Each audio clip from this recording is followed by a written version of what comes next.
Hari Om. In the first podcast, Sannyasi Guru Premananda talked about the importance of capsulization, if I can use that word, of yoga, such that it saves time and can become part of your life behavior. I will complete the last 2 of the 5 capsules with Sannyasi Guru Premananda.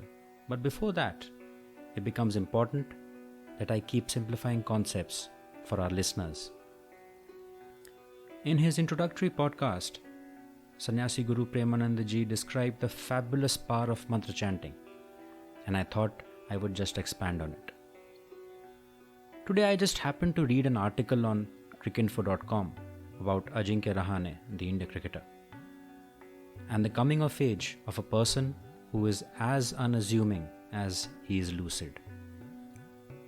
He talks about his journey over the last 2 years as a batsman and how staying in the present has been an important part of his success. I now quote from that article written by Usman Samiuddin. I quote, "It's not an earth-shattering insight. If you put all these statements together onto one page, instead of as an intermittent chronicling of a season, it might read like a page from a self-help book." Unquote. As I read this, I thought to myself, there are so many self-help books these days. They are great, they are wonderfully structured, beautifully crafted, and they sometimes give tools that one can use. Now try and take yourself back to the last self-help book that you read, and how much of that have you absorbed and inculcated? It's like a YouTube video sometimes, I feel. The effect of it lasts only till the video lasts. Ever given a thought why, after reading a great thought or listening to a great podcast, why it's next to impossible to inculcate that? One thought that comes to me, and I don't know whether it holds true for you, but for me, my experiences with self-help books is the following. They answer the question why, like, why should I live in the present? They answer the question what, like, what will happen if I start to live in the present? Very few answer the question how, like, how do I start to live in the present? And almost no one tells me about the tools of what I should actually do. With anything that we want to inculcate, first as a habit and then as behavior, it needs to be done. We can all read about it as much as we want, gain knowledge as much as we want, but at the end of it, it needs implementation. It needs execution. And for it to be done, it has to be given to you as a tool, or as Sannyasi Guru Premanand said, as a capsule. Now let's come to mantra chanting. Bihar School is the only institution in the world to integrate mantra chanting into daily yogic practices and make it central to their offering to the masses. Mantras are pure vibrations. To understand why they should not be considered as religious hymns, probably one may need to appreciate the difference between a spiritual pursuit and a religious pursuit. The Dashnami Sannyas tradition, from which Sri Swamiji and Swamiji come from, was started by Adi Guru Shankaracharya around 1500 years ago. Within this tradition, they belong to the Saraswati lineage, which is one of the 10 lineages of the Dashnami Sannyasa tradition. Just for the sake of information for those who are interested, the 10 streams are the following: Aranya, Ashram, Bharati, Giri, Parvat, Puri, Sagar, Tirth, Van, and Saraswati. The sannyasis from the Saraswati Sampradaya devote their life to the conservation of Vedic knowledge and to protect them from getting diluted with the passage of time. In this tradition, the universal consciousness is that of an Ishwar. Ishwar, the one that is present in the past, rather one that was present in the past, the one that is present now, and the one that will remain present in the future. There is no idol worship because the Saraswati Sampradaya sannyasis seek an eventual spiritual reunion with the self. One that doesn't decay. That's Ishwar. It's the opposite of Nashwar, which implies that the one that is born will one day decay. Given the philosophical understanding, probably now the audiences can understand why I observed that the difference between religion and spirituality exists. The mantras have velocity and frequency. If spoken out aloud, the velocity increases and the frequency subsides. When done mentally, the velocity slows down considerably, increasing its effectiveness on the mind and the psyche. I can tell you all from experience that these mantras have an effect, and how.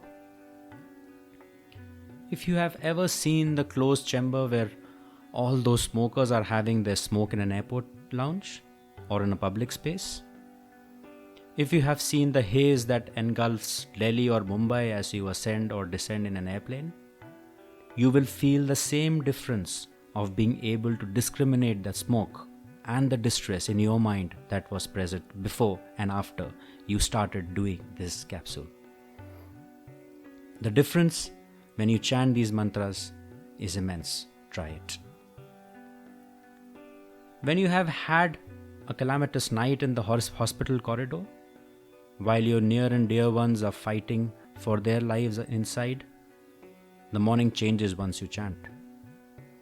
Once you have just received a pink slip from your employer, and it was the same day when your wife was diagnosed with an autoimmune disease, your day turns positive because your state of mind changes once you chant. The day doesn't remain the same. Even when you realize that your cognitive abilities are just above average, you remain at peace. When you know that the C-suit has gone to your colleague, you come to accept it. When you continuously pursue excellence in your way each day, there is no hurry to reach anywhere. There is no competition that exists. All of this starts to get perceived when you chant these mantras first up in the morning. And anyone can do it. Your son or daughter, your husband or your wife, your father or your father-in-law, your mother or your mother-in-law, anybody can do it. It sets up the day for whatever you want to do with it. The other aspect of mantra chanting is the effect it has on the endocrine system. And since we talked about the importance of mantra vibrations on the Vishuddhi chakra, if you remember, I will try and explain its significance again here. As indicated, our body is composed of the 7 chakras, with the Vishuddhi chakra located in the throat. It is connected with the sense of hearing, and thus with the ears, and of course with the vocal cords, and therefore with self-expression.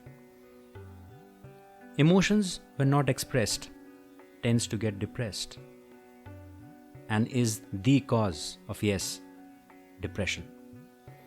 Anyways, when we say that the mantra chanting affects the psychic and the emotional part of the human body, we now know that neurochemically the thyroid, which is the endocrine parallel to the Vishuddhi chakra, is under the inhibitory control of the pineal gland, which is the endocrine parallel of the Agya chakra.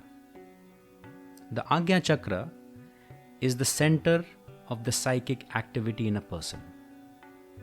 It corresponds closely to the Western conception, which considers the pineal gland to be the third eye or the seat of the second sight. Sri Swamiji states that, and I quote, "The name Agya comes from the root to know, and to obey and to follow. Literally, the word Agya means command. Yogis, who are scientists of the subtle mind, have spoken of telepathy as a siddhi, a psychic power for thought communication and clairaudience. Unquote. The pineal gland is a unique little gland in that it is situated at the center of the brain, and yet it is outside the blood-brain barrier. So it is not part of the brain. Its main function is to make hormones that affect the brain and all the endocrine glands. Therefore, when we chant the mantras, either with a high velocity or with a low velocity, the Vishuddhi chakra reverberates with the vibration of that mantra, and the thyroid gland indirectly down or up regulates the pineal gland through the pituitary gland so as to harmonize all of them. This was about the effect of chanting on the endocrine system. There is an equal, if not more visible effect of mantra chanting in the morning on our psychosocial life. It enables verbal expression for people who are naturally not inclined to speak, or maybe because of childhood or intergenerational trauma have become conditioned to not verbalize or express their emotions in either a social setting or a personal setting with their spouse or family. Because of the rebalancing of the endocrine system and the strengthening of the regulative axis of the thyroid, pituitary, and the pineal gland, slowly you may see your lost capability of self-expression resurface. It's a huge upside for people and for their families, for the families of those people who are caught in the loop of suppressing emotion, which leads to the suppression of immunity. This is equally true for children and teenagers. We shall talk more about this last statement later, or you can check my tweet on this, the link of which is shared below. Till next time, Hari Om Tat Sat.